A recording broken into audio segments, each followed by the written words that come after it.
நமச்சிவாய பதிகம் பார்த்தோம். தொல்லையிரும் பிறவி படிங்க.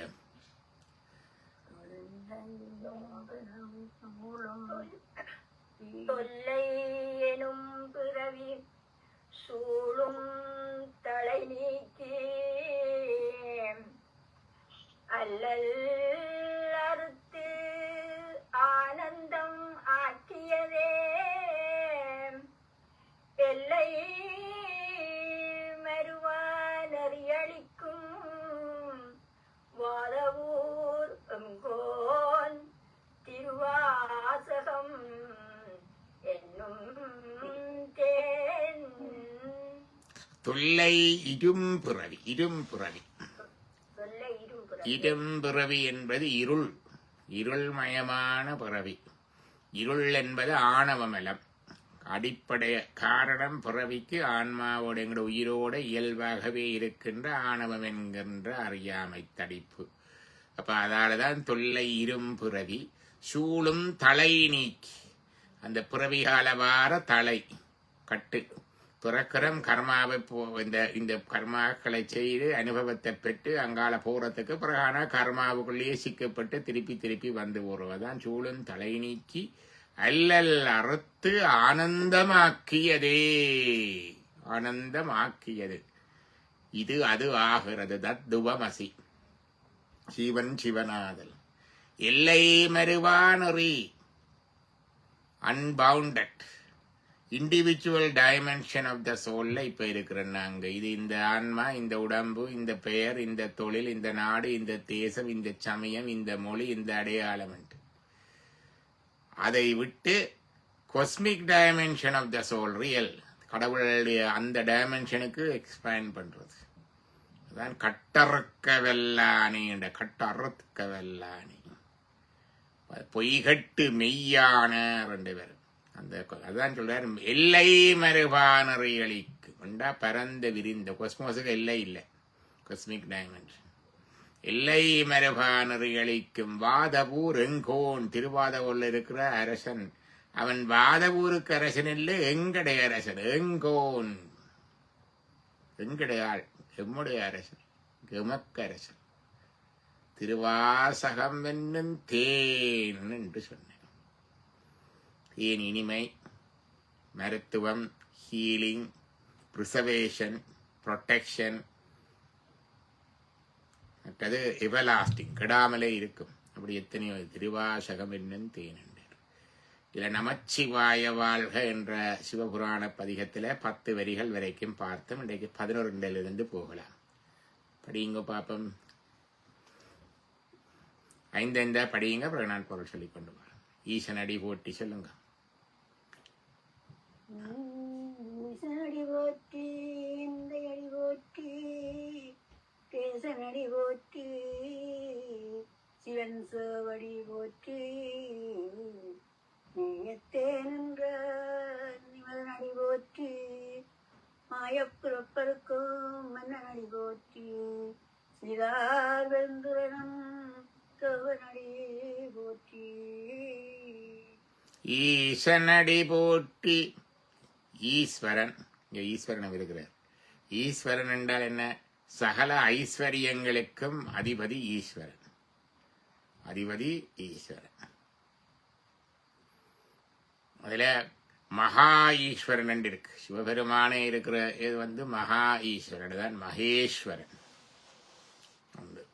மகேஸ்வரனுக்கு இன்னொரு பேர் இருக்கு, மகத்துக்கு ஈஸ்வரன். மகத் என்பது இந்த மாயை. இந்த மாயையிலிருந்து தான் எல்லா ஐஸ்வர்யங்களும் வருகிறது. ஆகவே மாயைக்கு ஈஸ்வரன், மகத்துக்கு ஈஸ்வரன், மகேஸ்வரன். ஈசனடி போட்டி. ஈசாவாஸ்யம் இதம் சர்வம் என்று ஈசாவாஸ்ய உபநடதம் தொடங்கு. நாங்க நம்ம படிக்கல. அப்ப ஈசன் இறைவன் என்ற முந்தி சொன்னோம். இறைவன் என்றா எங்கின் நீக்கமர நிறைந்திருப்பவன். எங்கின் நீக்கமர நிறைந்திருப்பவன். ஏகன் அநேகன் இறைவனடி வாழ்க என்று பார்த்தோம். 5வது ஏகன் என்றால் ஒருவன், வேறாக இருப்பவன். அநேகன் என்றால் அநேக உயிர்களுக்குள்ளே உள்ளுக்குள்ளே இருப்பவன். உடனாய் மற்றது ஒன்றாயிருப்பவன். இப்படி மூன்றாக பார்த்த நாங்கள். அது மாதிரி ஈசனடி போற்றி சகல ஐஸ்வர்யங்களுக்கும் அதிபதி எந்தை அதான் சொல்லுவார்கள். தேவாரத்திலே வரும் சென்றடையாத திருவுடையானை நன்றுடையான பதிகத்தில் சொல்லுவார். சென்றடையாத அவர் தேடி சென்று அடையாத திரு செல்வம். திரு என்றால் செல்வம், சிறப்பு, பெருமை, தலைமை எல்லாவற்றையும் குறிக்கும். மங்களம் திருகண்டா மங்களம், திருகண்டா செம்மை, திருகண்டா செல்வம், திருகண்டா சிறப்பு, திருகண்டா மங்களம், திருகண்டால் தலைமை, திருகண்டால் மேலானது. அதான் சென்று அடையாத திருவுடையானை. இயல்பாகவே அவனுக்கு எல்லாம் இருக்குது. அதான் ஈகனடி போற்றி எந்தை அடி போற்றி. எந்தை என்றா என்ன? தந்தை. எனது தந்தை எந்தை. எனது எந்தைய பிரிச்சா எனது தந்தை, எனது சக தந்தை எந்தை. அப்ப எமக்கு தந்தை. எப்படி எமக்கு தந்தை அவர்?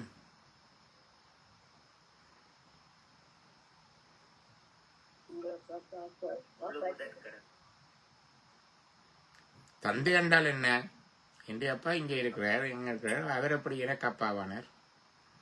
அப்பாவுக்கு அப்பா பாட்டா இல்ல? எல்லோருக்கும் எப்படி? முதலாவது சரீரம் தந்தவர் அவர். பிரியட்ட காயம் என்ற முதலாவது சரீரத்தை எல்லா ஆன்மாக்களுக்கும் பிறப்புக்கு வருவதற்கு முந்தைய நிலையிலேயே எண்ணற்ற ஆன்மாக்கள் இன்னும் இருக்குது. அநாதி கேவலம் இல்லை. There are souls waiting to be born, engulfed in the darkness of ignorance, in fully ignorant about their state. அப்படி இருக்குது. பிறகு அதில் இருக்கிற உயிர்களை இறைவன், the souls have the capacity to know and capacity to enjoy. And போட்டுதான் கடவுள் என்ன போல அதுகளை எல்லாவற்றையும் அறிந்து அனுபவிக்கட்டும் என்று உடலை கொடுத்து விடுகிறார். அப்ப உடம்பு கொடுத்தது தண்டனை அல்ல, ஒரு பார்ஷல் லிபரேஷன். இறைவனுடைய அன்பு படைக்கிறது. உடம்பை கொடுத்தார். உடம்பு மட்டும் காணுமோ? உடம்புக்கு இன்ஸ்ட்ருமெண்ட்ஸ் வேணும். அப்ப இன்ஸ்ட்ருமெண்ட்ஸும் கொடுத்தார். கை, கால், மனம், புத்தி, அகங்காரம் எல்லாம் கொடுத்தார். இன்ஸ்ட்ருமெண்ட்ஸ் மட்டும் காணுமோ? இடம் வேணும் அதுக்கு. அப்ப உலகங்களை கொடுத்தார்.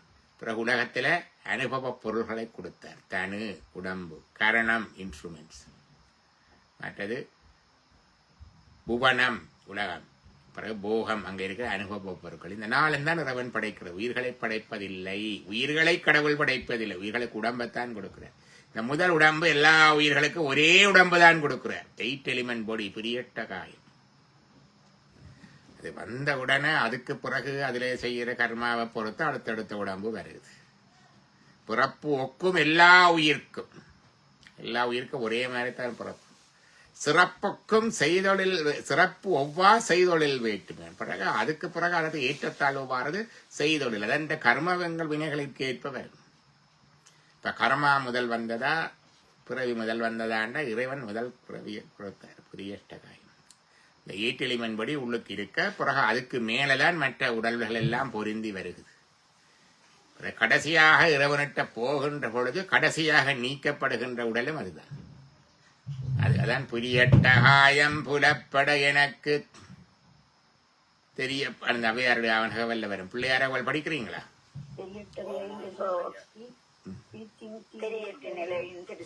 படுத்தி அந்த நிலை. அப்ப அந்த நேரத்துல இறைவன்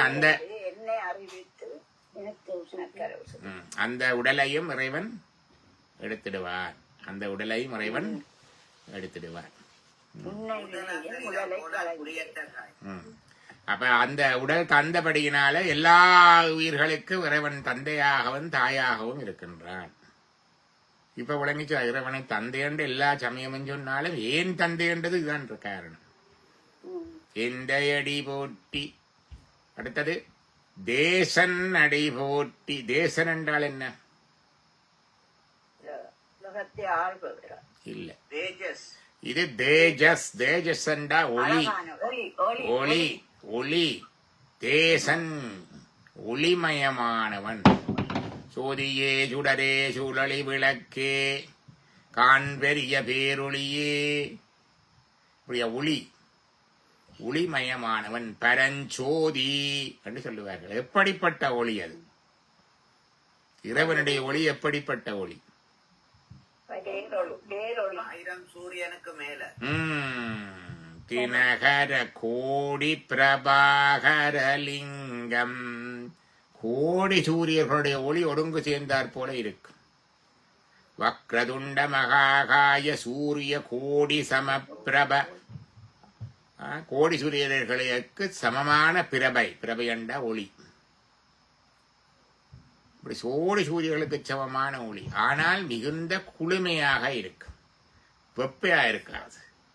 சொல்லுவார்கள் சரத்கால சந்திரன். புரட்டாசி ஐப்பசி மாதம் சரத்காலம். இப்ப எங்களுக்கு கார்காலம், கார்த்திகை மார்கழி கார்காலம், நல்ல மழை, கருமேகம். பிறகு தையும் மாசியும் முன்பனி, பிறகு பங்குனி சித்திரை பின்பனி, பிறகு சித்திரையில வசந்தம். ருது 6 காலங்கள் இருக்கல்ல. அதுக்கு பிறகு அங்கால இலைவிதிர் கோடை எல்லாம் பெருமாங்க. வேனில், இளவேனில், வேனில் எல்லாம் பெருமாங்க. இளவேனில் வந்து வசந்தம் பண்ணிக்கிறோம். பிறகு முதுவேனில், நல்ல வெயில். அப்படி கொஞ்சம் கொஞ்சமா வர மாதிரி. அப்ப இந்த காலங்கள்ல சொல்லிக்குள்ள தேசன் என்றா ஒளிமயமானவன் என்று பார்த்தோம். அப்ப இந்த சரத்கால சந்திரன், சந்திரனே குளிர்மை. அதுலயும் இந்த புரட்டாசி ஐப்பசி மாசத்துல வார சந்திரன், நவராத்திரி காலம், சரத்கால நவராத்திரி என்று சொல்லுவார்கள். அந்த நவராத்திரியில வர்ற அந்த சந்திரன் மிக குளிர்மை. சாரதா என்ற பெயர் அதுதான். சரத்கால சந்திரனை போன்ற குளிமையானவள் சாரதா. அப்ப அந்த அந்த அந்த குளிர்மை. அப்ப அந்த குளிர்மையும் இருக்குது, இந்த ஒளியும் இருக்கு. ரெண்டும் கம்பைன் பண்ணித்தான் இறைவன் இருக்கிறேன். இறைவனுடைய ஒளிதான் உலகத்துக்கு எல்லாவற்றுக்கும் ஒளி. அங்க இருந்துதான் மிச்சம் எல்லாம். எங்கள் எல்லாருக்கும் தெரியும் சூரியனுக்கு சுய ஒளி உண்டு, சந்திரனுக்கு சுய ஒளி இல்லை. விஞ்ஞானம் படிச்சபடினாலே எங்களுக்கு தெரியும். சந்திரன் சூரியனுடைய ஒளியை பெற்று பட்டுத்தான் பிரகாசிக்குது.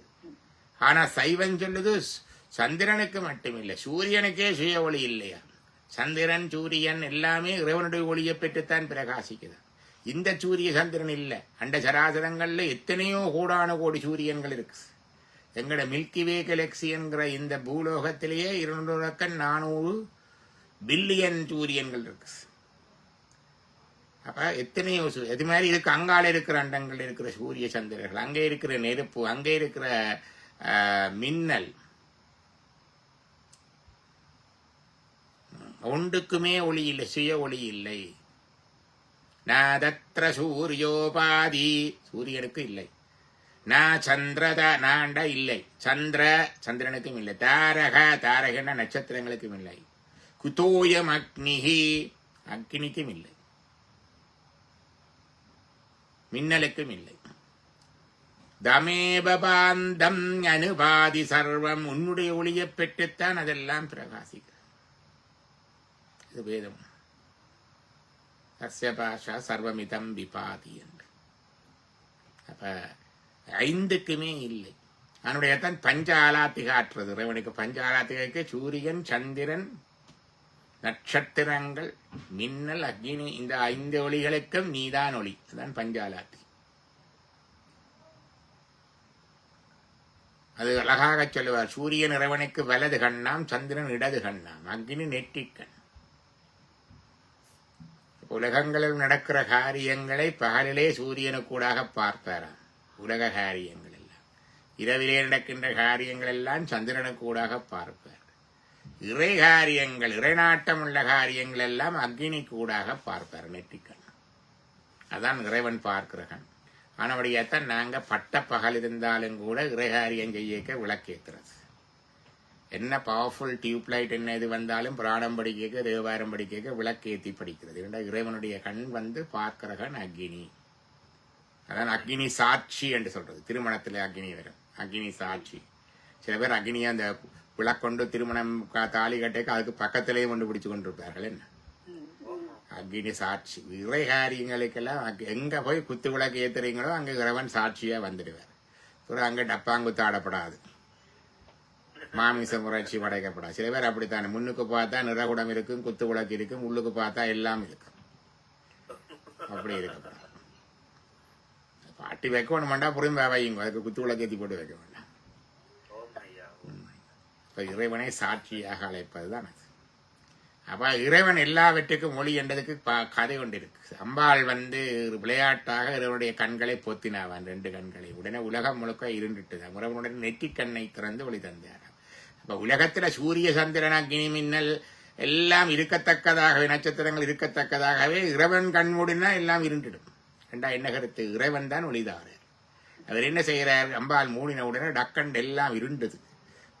டக்கண்டு உடனடியாக தன்னுடைய நெற்றிக் கண்ணை திறந்தார். எப்படி தெரியும், ஊர்ல இருக்க பார்த்துருப்பேன், ஜெனரேட்டர் இருக்கும், இருந்தா போல பவர் கட் போனா டக்கண்டு ஒரு லைட் எல்லாம் நிற்கும்.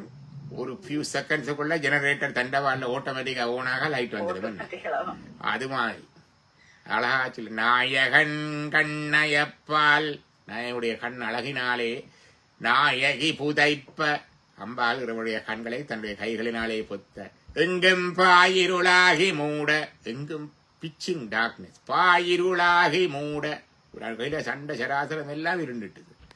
பரிந்து கருணையினாலே பரிவு கொண்டு, தன் நெற்றி தூயனே திறத்தினாலே, தன்னுடைய தூய்மையான நெற்றிக் கண்ணினாலே சுடரொளி கொடுத்த பண்பின், ஒளியை கொடுக்கிறாருங்க. தேயமார் ஒளிகள் எல்லாம், எல்லா தேசங்களிலும் இருக்கிற ஒளிகள் எல்லாம் சிவன் உரு தேசு, அதென்ன சிவன் வடிவத்திலே உருவத்திலே அதல்ல இருந்து வார தேசு, அது என்ன? தேசு கண்டா ஒளி, அது என்ன ஆனபடியினாலே அவன் தேசன். எல்லா ஒளிகளுக்கும் ஒளி முதலாக புறப்படமாக இருப்பவன், எல்லா ஒளிகளையும் விட மேலாயிருப்பவன், ஒளிகளை எல்லாம் கூடினாலும் இதமாகவும் இருப்பவன் தேசன். தேசனடி போற்றி சிவன் சேவடி போற்றி. சிவன் என்ற சொல்லு வருது. சிவனண்டா சிவந்தவன். ஏன் சிவந்தவன்? கோபத்தினாலே ரௌத்திரத்தினாலே சிவந்தவன் ஆனபடினாலே அவனுக்கு ருத்திரன் என்று பெயர். ருத்திரன் என்று பெயர். அழிப்பவன், நெருப்பு அழிப்பவன், அதனுடையால சிவந்தவன். ருத்திரன், ரௌத்திரன், சிவந்தவன். சிவப்புக்கு பிரெஞ்சில் ரூஜ் என்று சொல்லுவார்கள். ரூஜ் என்றா சிவப்பு. இங்க ரூஜ் ரிவர் இருக்குது, சிவப்பு. ரூஜ்ல இருந்தான் ரெட் எல்லாம் வந்தது, ரூஜ். இப்ப சிவந்தவன். அடுத்தது சிவந்தவன் என்றா செம்மையானவன். செம்மையின் சிவப்பு தான். செம்மையானவன் என்றால் கருத்து பூரணமானவன், சிறப்பானவன், மேலானவன். செம்மை. திருநின்ற செம்மை என்றொரு வரி வரும் தேவாரங்கள். எனக்கு செம்மை. இப்ப செம்மை என்றா சிவந்தவன், கோபம் உள்ளவன், அழிப்பவன். அடுத்த சிவப்பு அழகு, அழகானவன். சிவப்பு ஒளி, ஒளிமயமானவன். எரிப்பது, பாவங்களை பாசங்களை மலங்களை எரிப்பவன். அழிப்பது, உலக அழித்தல் கடவுள். செம்மையானவன் என்றால் என்ன சொல்லுவார்கள்? என்ன சொல்லுவார்கள்? நன்றுடையானை தீயதிலானை. அதான் செம்மை. நன்று, நல்லதெல்லாம் ஒழுங்கேசும். தீயதிலானை செம்மையானவன், சிறந்தவன், மேலானவன். அவருக்கு மேலே ஒரு தெரிவில்லை. எல்லாம் இந்த சிவன் என்ற ஒரு சொல்லுக்குள்ள வந்தது. சிவன் சேவடி போட்டி. அவருடைய திருவடிகளும் சிவந்த பாடிகள். சேவடி போட்டி. அடுத்தது நேயத்தே நின்ற நிமலனடி போற்றி. நேயத்தே நின்ற நிமலன். நிமலன் என்றா என்ன கருத்து? மலங்கள் இல்லாதவன், அழுக்குகள் இல்லை. இறைவனுக்கும் உயிர்களுக்கும் அடிப்படை வித்தியாசம் என்று கேட்ட, இறைவனுக்கும் மலங்கள் இல்லை. உயிர்களுக்கு எல்லாத்துக்கும் மலங்கள் உண்டு. ஆனா யாருக்கு மலங்கள் இல்லை? முத்தி பெற்ற உயிர்களுக்கு. முத்தி பெற்ற உயிர்களுக்கு மலங்கள் இல்லை. அப்ப முத்தி பெற்ற உயிர்களும் இறைவனும் உண்டோ? என்ன வேறுபாடு? இறைவன் இயல்பாகவே பாசங்களில் நீங்கியவன். இயல்பாகவே, by nature he free from all the impurities. தொடக்கத்திலிருந்து அப்படித்தான். நாங்கள் இயல்பாகவே அழுக்குல முதல்லயே இருந்தது எங்களுக்கு மலம் வந்த இயல்பாகவே இருந்து இந்த முத்தி நிலை வந்த பிறகு இடையிட்டு நீங்கியது எங்களுக்கு. அதான் ரெண்டுக்கும் வித்தியாசம். நிமலன் அடி போட்டி, நிமலனுடைய அடி போட்டி. எப்படி நிமலன்? நேயத்தேன் என்ற நிமலன். நேயமண்டா அன்பு. நேயத்தேன் என்ற நிமலன் என்றால்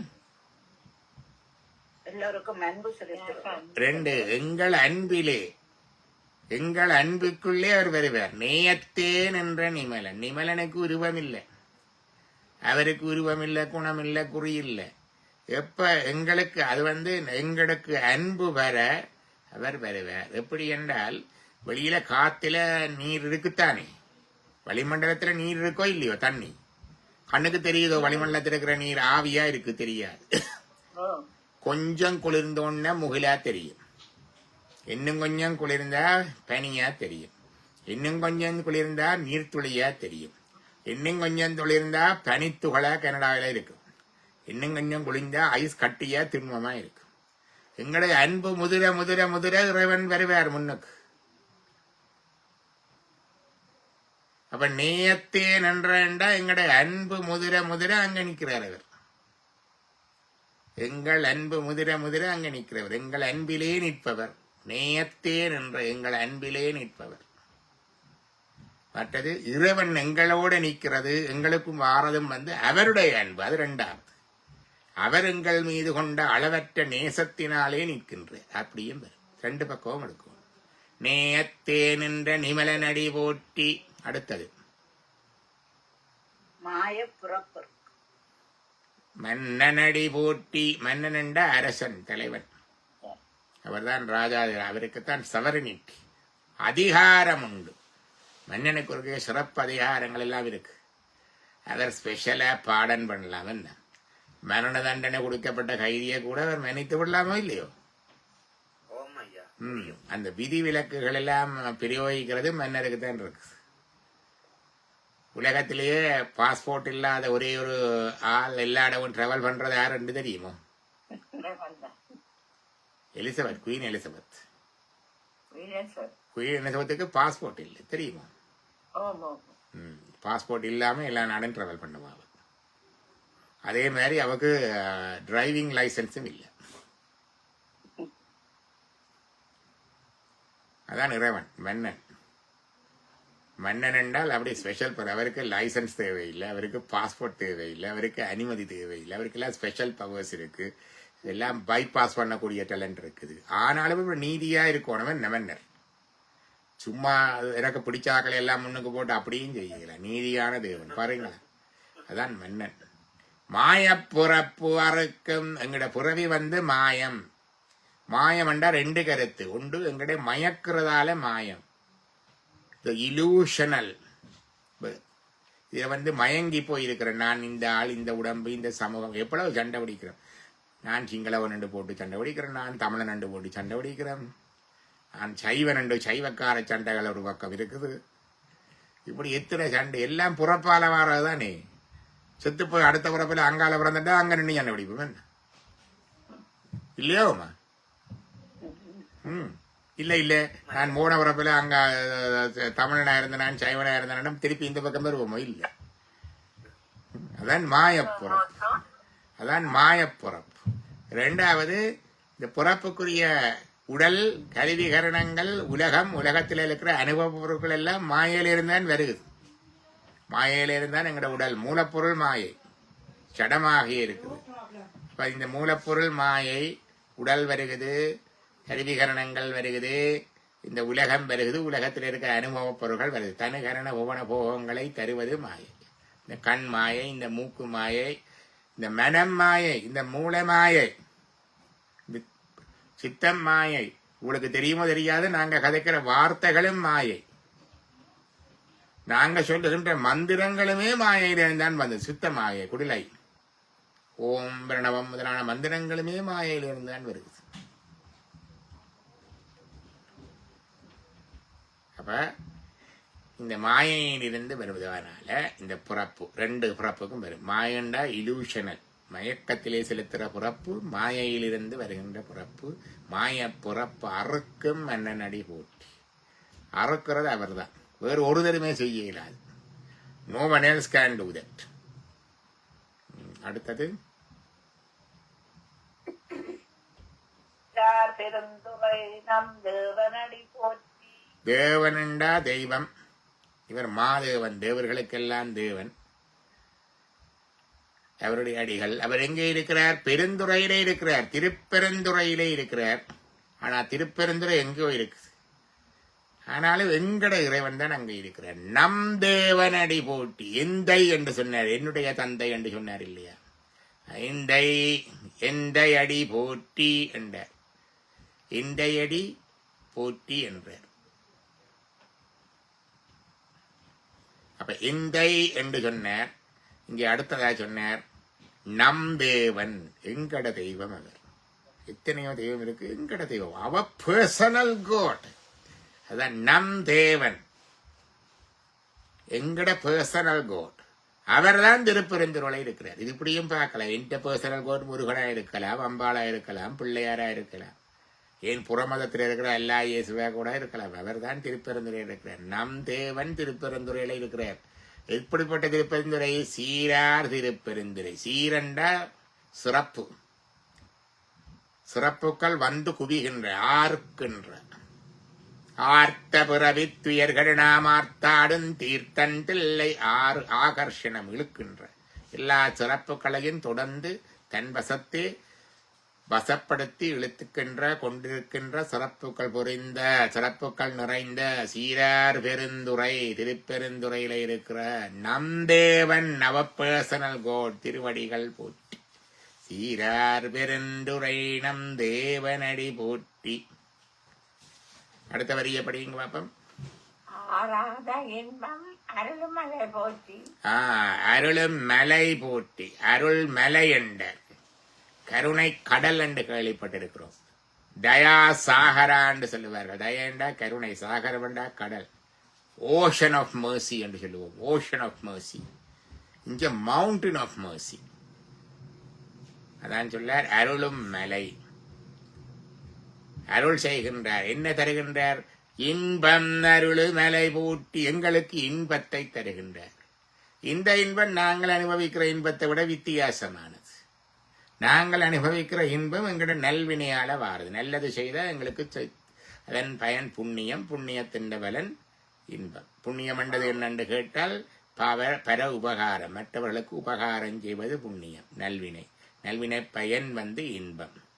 தீவினை பர பீடனம், மற்றவருக்கு உபத்திரவம் செய்கிறது பீடனம். அதன் பயன் துன்பம்.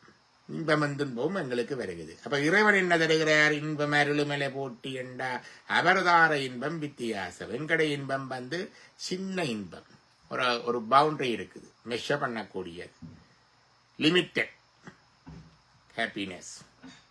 அதுக்கு ஒப்போசிட்டிவ் இருக்குது, அன்லிமிட்டட். துன்பம், இன்பத்துக்கு ஒப்போசிட் பார்த்து துன்பமும் வரும்.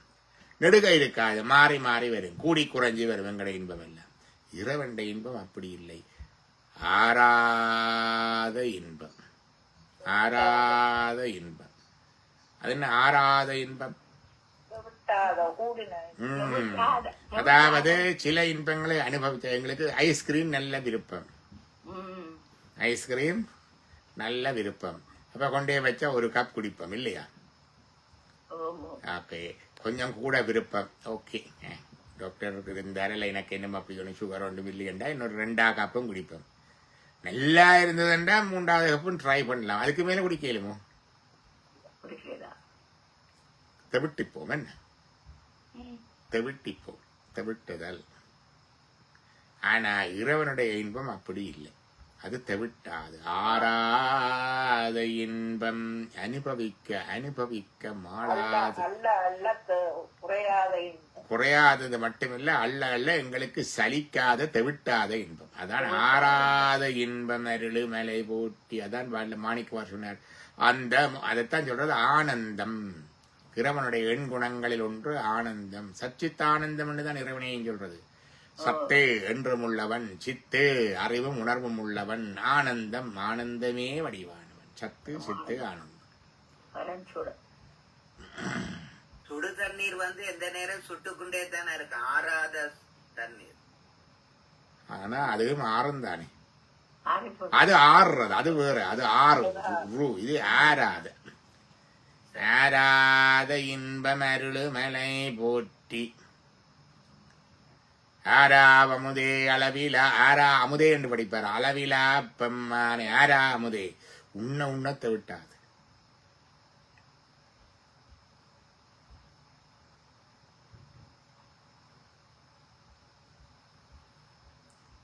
எதுக்கு ஒரு ரிஃப்ராக்டரி பீரியட் இருக்கும். ஸ்வீட் அண்ட் என்ன விருப்பமானதை செய்தாலும் அது நல்லா இருந்ததுன்னா பிறகு ஒருக்கா சலிச்சு போகும் கொஞ்ச நேரம், பிறகு திருப்பி தான் வரும் அப்படி. ஆனா இறைவண்ட இன்பம் அப்படி இல்லை. அப்ப ஆராத இன்பம் அருளு மலை போட்டி. சிவன் அடுத்தது. சிவனவன் என் சிந்தையும் நின்ற அதனால். சிவனவன் என் சிந்தையுள் நின்றகதனால். சிவன் முதலே சொல்லிட்டோம். சிறந்தவன், செம்மையானவன், சீரானவன், மேலானவன், சிறப்பானவன், மங்களமானவன், ரௌத்திரமானவன், கோபமானவன், சிவந்தவன், அழிப்பவன், எரிப்பவன். அவன் என் சிந்தையுள் நின்ற அதனால். சிந்தை சிந்தை மகிழச் சிவபுராணந்தன்னை முந்தை வினை முழுது மோய உரைப்பண்ணான். சிந்தை என்பது என்ன?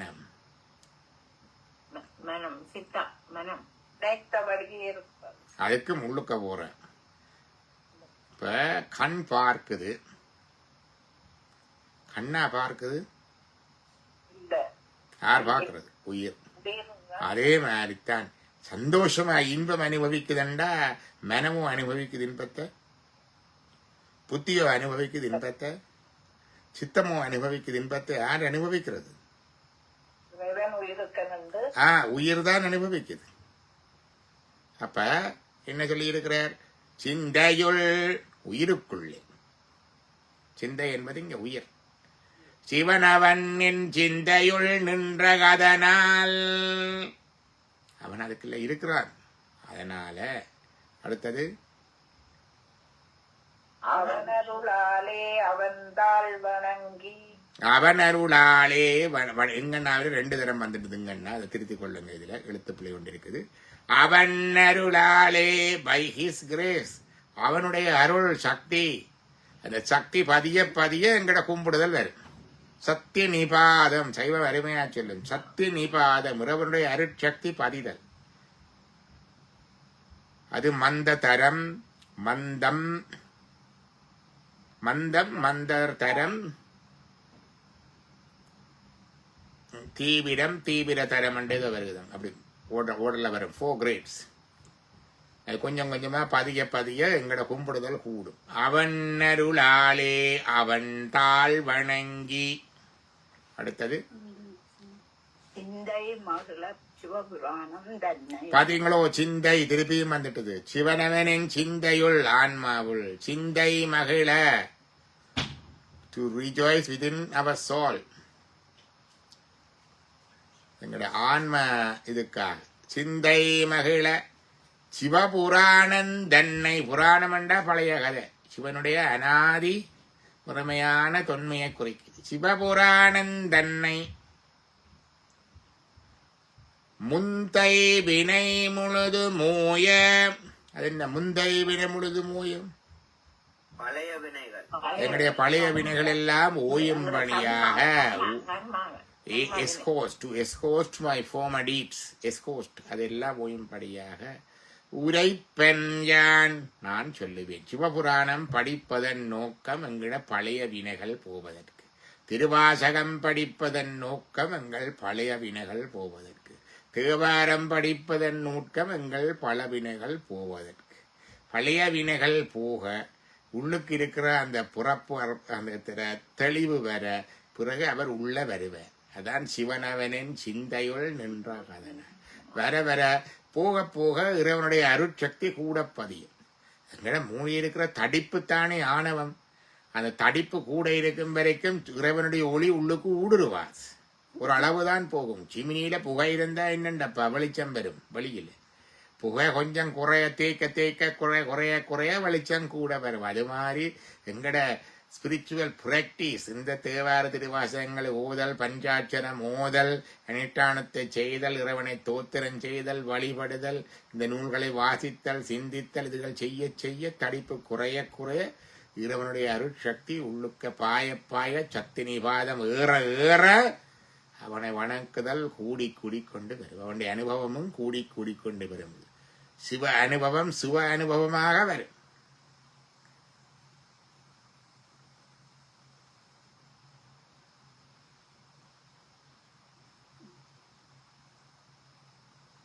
வான்முகில் வளாது பெய்கமணி வளஞ்சுரக்க மன்னன் கோன்முறையரசு செய்க குறைவிலாது உயிர்கள் வாழ்க நான் மறையறங்கள் ஓங்க நற்றவம் வேல் விமல்க மேன்மகுள் சைவ நீதி விளங்கு உலகமெல்லாம் தொல்லை இரும்பிரபி சூழுந்தல நீக்கி அல்லலறுத்தானந்தமாக்கியது எல்லை மெருவானறிகளிக்கும் பாதபூரங்கோன் திருவாசகம் என்னந்தேன் நரக நம பார்வதீபதையே